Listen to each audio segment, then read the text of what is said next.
नमस्ते। आज हम लोग चलते हैं हमारी जो पाठ्यक्रम की जो यात्रा है, पाठ्य पुस्तक की जो यात्रा है उसी पर चल रहे हैं।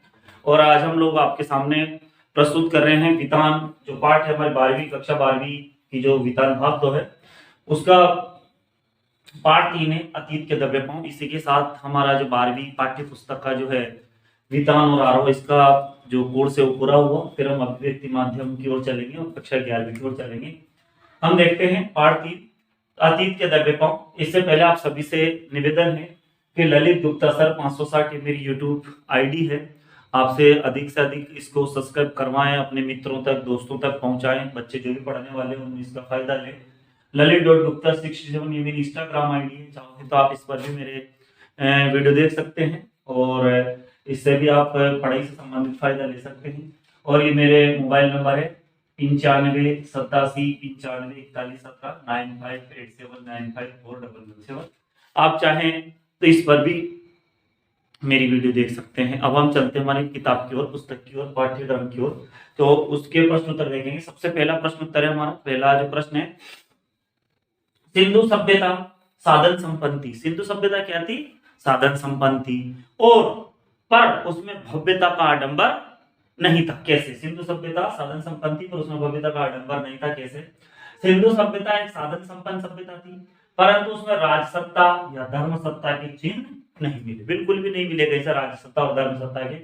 वहां की नगर योजना, वास्तुकला, मोहरों, ठप्पों, जल व्यवस्था, साफ सफाई और सामाजिक व्यवस्था आदि की एकरूपता द्वारा उसमें अनुशासन देखा जा सकता है। अगला देखते हैं, प्रश्न नंबर 2 है सिंधु सभ्यता की खूबी उसका सौंदर्य बोध है ना?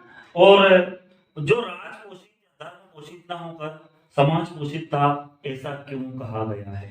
ऐसा क्यों कहा गया देखते हैं। तो उत्तर है दूसरा, यहाँ पर धर्मतंत्र या राजतंत्र की ताकत का जो प्रदर्शन करने वाली वस्तुएं जो होती है, धर्मतंत्र और राजतंत्र का प्रदर्शन करने वाली वस्तु होती है, कौन कौन सी वस्तु होती है?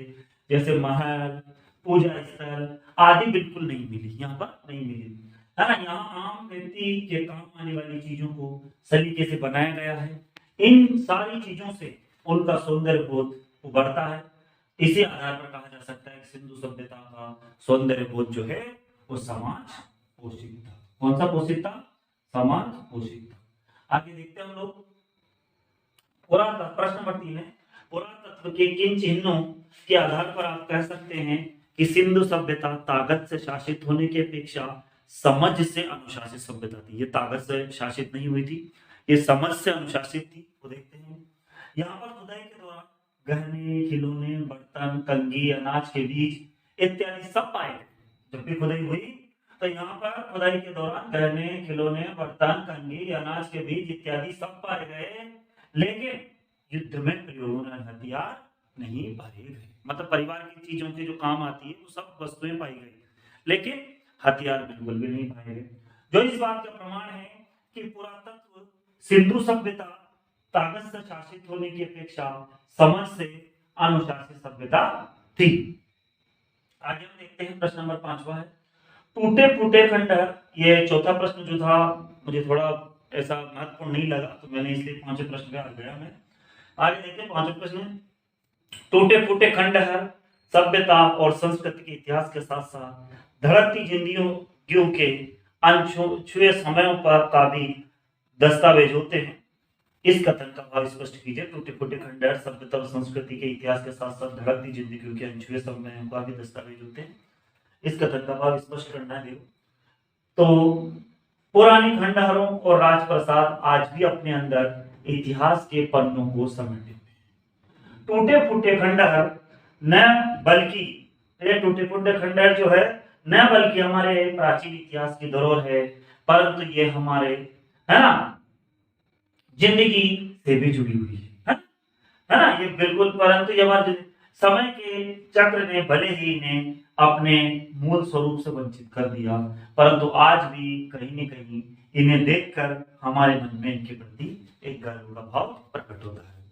आप सभी का जो ये पाठ है आज मैंने पूरा किया और अब मैं आपसे कहना चाहूंगा कि यदि आपको भाई मेरा लेख समझ में ना आए, ऐसा हो सकता है कोई शब्द, तो इसके अंदर डिस्क्रिप्शन बॉक्स में मैंने यही प्रश्नों को टाइप करके डिस्क्रिप्शन में लिख रखा है। अतः आपसे निवेदन है कि आप चाहें तो डिस्क्रिप्शन को देख सकते हैं, इनको समझ सकते हैं, और जो भी समस्या हो आप मुझे मेरे नंबर पे कांटेक्ट कर सकते हैं, मुझे आप कमेंट बॉक्स में लिख सकते हैं। आप सभी का सहयोग के लिए धन्यवाद। अब हम अपनी यात्रा जो है कक्षा 11वीं की उसको आगे बढ़ाएंगे, और इसके साथ ही जो भी पाठ के अलावा जो